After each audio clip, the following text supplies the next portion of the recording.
वास्तविक संख्या, ये क्लास 9th का चैप्टर फर्स्ट है, वास्तविक संख्या यानी रियल नंबर्स। वास्तविक संख्या में सबसे पहले प्राकृत संख्या को पढ़ेंगे। प्राकृत संख्या को बोलते हैं नेचुरल नंबर। प्राकृत संख्या को बोलते हैं नेचुरल नंबर। तो गिनती की संख्या को क्या कहते हैं? प्राकृत संख्या कहते हैं। गिनती की संख्या को प्राकृत संख्या कहते हैं। इसे n द्वारा सूचित किया जाता है। जैसे 1, 2, 3, 4 जो हम गिनती करते हैं, है ना, 1 से लेकर के अनंत तक की संख्या जो होती है वही प्राकृत संख्या है। जैसे 1, 2, 3, 4, 5 अनंत तक संख्या जाती है ना। तो गिनती की संख्या क्या हो गया? प्राकृत संख्या हो गया। ठीक है, इसको ऐसे लिख सकते हैं n equal to middle bracket में 1, 2, 3, 4 करके लिख सकते हैं। ये अनंत तक जाता है, यानी गिनती की संख्या जो होती है वह प्राकृत संख्या होती है। ठीक है, उसके बाद है पूर्ण संख्या यानी होल नंबर। पूर्ण संख्या यानी होल नंबर। ठीक है, तो प्राकृत संख्या के समूह में, जैसे प्राकृत संख्या 1 से स्टार्ट होता है, तो प्राकृत संख्या के समूह में यदि 0 क्या करते हैं? 0 को यानी शून्य को शामिल कर देते हैं। प्राकृत संख्या के समूह में शून्य को शामिल कर देते हैं तो इसे क्या कहेंगे? पूर्ण संख्या कहेंगे। इसे क्या कहेंगे? पूर्ण संख्या। यानी प्राकृत संख्या 1 से स्टार्ट होता है और पूर्ण संख्या 0 से स्टार्ट होगा। 0, 1, 2, 3, 4 इत्यादि। कहने का मतलब ये है कि ऑब्जेक्टिव पूछ सकता है क्या सभी प्राकृत संख्याएं पूर्ण संख्या हो सकती है? तो इसका उत्तर होगा हाँ, सभी प्राकृत संख्या पूर्ण संख्या हो सकती है। कैसे? कोई पूछेगा भाई कैसे होगा, सभी प्राकृत संख्या पूर्ण संख्या कैसे हो गया? तो उनका जवाब होगा कि प्राकृत संख्या 1 से स्टार्ट होता है, 1, 2, 3, 4, और पूर्ण संख्या 0 से स्टार्ट होता है, 0, 1, 2, 3। तो सारा प्राकृत जो है पूर्ण में समाहित हो जाएगा। लेकिन सारे पूर्ण संख्या प्राकृत संख्या नहीं हो सकती है। जैसे 0 जो है वो पूर्ण संख्या है, 1 भी पूर्ण संख्या है और 1 प्राकृत संख्या भी है। 2 पूर्ण संख्या है, प्राकृत संख्या भी है, लेकिन 0 जो है सिर्फ पूर्ण संख्या है, 0 प्राकृत संख्या नहीं होगा। यानी सभी पूर्ण संख्याएं प्राकृत संख्या नहीं होती है। ऑब्जेक्टिव में पूछा जाता है सभी प्राकृत संख्या पूर्ण संख्या होती है, तो इसका उत्तर होगा हाँ। फिर क्वेश्चन यदि कोई पूछे कि सारे पूर्ण संख्या प्राकृत संख्या होती है, तो बोलेंगे नहीं। तो बोलेगा कि कौन सा नहीं होता? तो 0 जो है नहीं होता है। उसके बाद प्राकृत संख्या के बाद जो है पूर्ण संख्या हो गया, और पूर्ण संख्या के बाद बहुत सारा इसमें सम संख्या, विषम संख्या, अभाज्य संख्या, अभाज्य संख्या, ठीक है ना, पूर्णांक संख्या, ये सब इसमें आ जाएगा। ठीक है जी।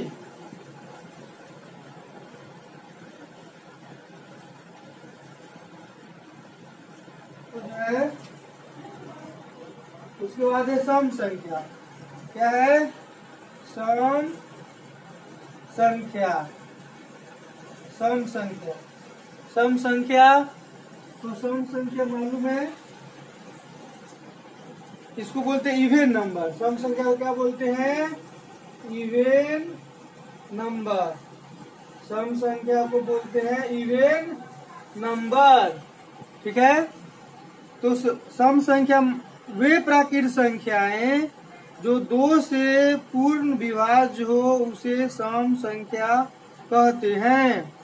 जैसे देखिए 2, 4, 6, 8, 10 ये दो भी प्राकृत संख्या है, ये भी प्राकृत संख्या है, ये भी प्राकृत संख्या, लेकिन दो से पूर्ण रूप से विभाज्य है, यानी कि दो से पूरी तरह से ये कट जाता है। जैसे दो से हम दो में भाग देंगे तो दो इकाई दो कट गया, फिर हम दो से भाग देंगे किसमें, चार में, तो दो दूना चार कट गया। तो इस तरह से सम संख्या का जो परिभाषा होगा तो वो होगा कि वैसी प्राकृत संख्याएं जो दो से पूर्ण रूप से विभाज्य हो, यानी दो से पूरी तरह से कट जाता हो, है ना, उसे हम सम संख्या बोलेंगे। जैसे 2, 4, 6, 8, 10, 12, और दो से दो में भागा दीजिए कट जाएगा, दो से चार में भागा दीजिए पूरी तरह से कट जाएगा, दो से चार में भागा दीजिए, दो से 6 में भागा दीजिए तो पूरी तरह से कट जाएगा, है ना। इसे ही बोलेंगे सम संख्या। तो सम संख्या समझ में आ गया। वैसी प्राकृत संख्या जो दो से पूर्ण रूप से विभाज्य हो उसे सम संख्या कहते हैं। जैसे 2, 4, 6, 8, 10 इत्यादि। फिर उसके बाद जो है विषम संख्या पे आते हैं, ठीक है। विषम संख्या, सम संख्या के बाद क्या आता है, विषम संख्या। तो बस विषम संख्या जो हो जाएगा वो दो से पूर्ण रूप से विभाजित नहीं होगी, दो से पूर्ण रूप से विभाजित नहीं होगी। वे प्राकृत संख्याएं जो दो से पूर्ण विभाज्य नहीं हो, है ना, वे प्राकृत संख्याएं जो दो से पूर्ण विभाज्य नहीं हो उसे विषम संख्या कहते हैं। क्या कहते हैं, विषम संख्या कहते हैं। विषम संख्या, विषम संख्या, विषम संख्या, विषम संख्या को क्या बोलते हैं, ऑड नंबर। क्या बोलते हैं, ऑड नंबर। क्या बोलते हैं, ऑड नंबर। तो विषम संख्या हो गया वे प्राकृत संख्याएं जो दो से पूर्ण रूप से विभाज्य नहीं हो, है ना, उसे क्या बोलेंगे, उसे विषम संख्या बोलेंगे। जो दो से पूर्ण रूप से विभाज्य नहीं हो उसे विषम संख्या बोलेंगे। जैसे देखिए 3 हो गया, है ना, 1 भी हो सकता है, 5 हो सकता है, 7 हो सकता है, ये क्या है, विषम संख्या है। तो 2 से भागा लगेगा, 1 में नहीं लगेगा, ठीक है। 2 से 3 में भाग करके देखिए, 2 इकाई 2, 3 में से 2 गया तो 1, है ना, पूर्ण रूप से कटा नहीं, तो पूर्ण रूप से विभाज्य नहीं होगा 2 से, उसे क्या कहेंगे, विषम संख्या कहेंगे। कौन सी संख्या, विषम संख्या, है ना। अब हम आते हैं विषम संख्या के बाद अभाज्य संख्या। कौन सी संख्या, अभाज्य संख्या, ठीक है। अभाज्य संख्या बहुत इंपॉर्टेंट है, अभाज्य संख्या बहुत इंपॉर्टेंट है, इसको आप लोग वेरी इंपॉर्टेंट कर लीजिए। अभाज्य संख्या, अभाज्य संख्या इसको बोलते हैं प्राइम नंबर। अभाज्य संख्या को क्या बोलते हैं, प्राइम नंबर। अभाज्य संख्या को क्या बोलते हैं, प्राइम नंबर। अभाज्य संख्या को क्या बोलते हैं, प्राइम नंबर। तो अभाज्य संख्या, अभाज्य संख्या का दूसरा नाम रूढ़ संख्या भी है, रूढ़ संख्या, है ना। तो अभाज्य संख्या एक से बड़ी वे प्राकृत संख्याएं जो एक या अपने आप को छोड़कर किसी अन्य संख्या से विभाज्य न हो उसे अभाज्य संख्या अथवा रूढ़ संख्या कहते हैं। आप लोग नोट भी कर सकते हैं। अभाज्य संख्या वैसी संख्या होती है ना, वैसी प्राकृत संख्या होती है जो एक से बड़ी होती है ना, और जो है एक या अपने को छोड़कर, मतलब स्वयं को छोड़कर, है ना, और एक को छोड़कर किसी अन्य संख्या से विभाज्य न हो उसे क्या बोलेंगे, रूढ़ संख्या बोलेंगे। उसे क्या बोलेंगे, रूढ़ संख्या, यानी प्राइम नंबर, ठीक है। तो अभाज्य संख्या जो हो गया, क्या हो गया, प्राइम नंबर। वैसी प्राकृत संख्या जो एक से बड़ी हो और वह एक को छोड़ करके और स्वयं को छोड़ करके किसी तीसरी संख्या से विभाजित नहीं हो उसे अभाज्य संख्या कहते हैं, उसे ही प्राइम नंबर कहते हैं, उसे ही रूट संख्या कहते हैं। ठीक है, तो इसका एग्जाम्पल समझिए, अभाज्य संख्या। ठीक है, तो क्या बताए परिभाषा में कि एक से बड़ी प्राकृत संख्या, तो एक से बड़ी प्राकृत संख्या क्या होगा, 2 होगा।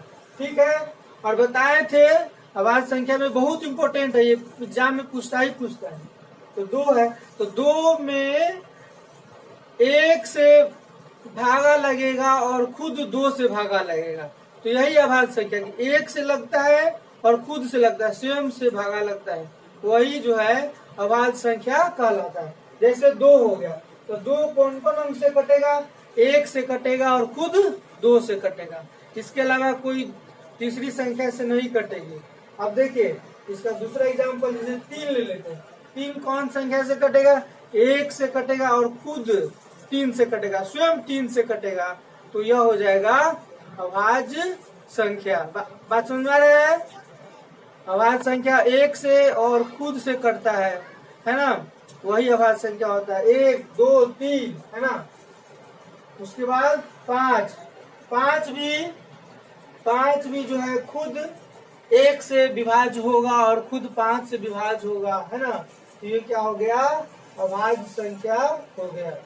ठीक है, 6 नहीं होगा अभाज्य संख्या, 6 में 1 से भी भागा लगेगा, 2 से भी भागा लगेगा, 3 से भी भागा लगेगा और खुद 6 से भी भागा लगेगा, है ना, इसमें 4 अंक से भागा लगे, 4 संख्या से भागा लगा 6 में, तो 6 जो है अभाज्य संख्या नहीं होगा, है ना।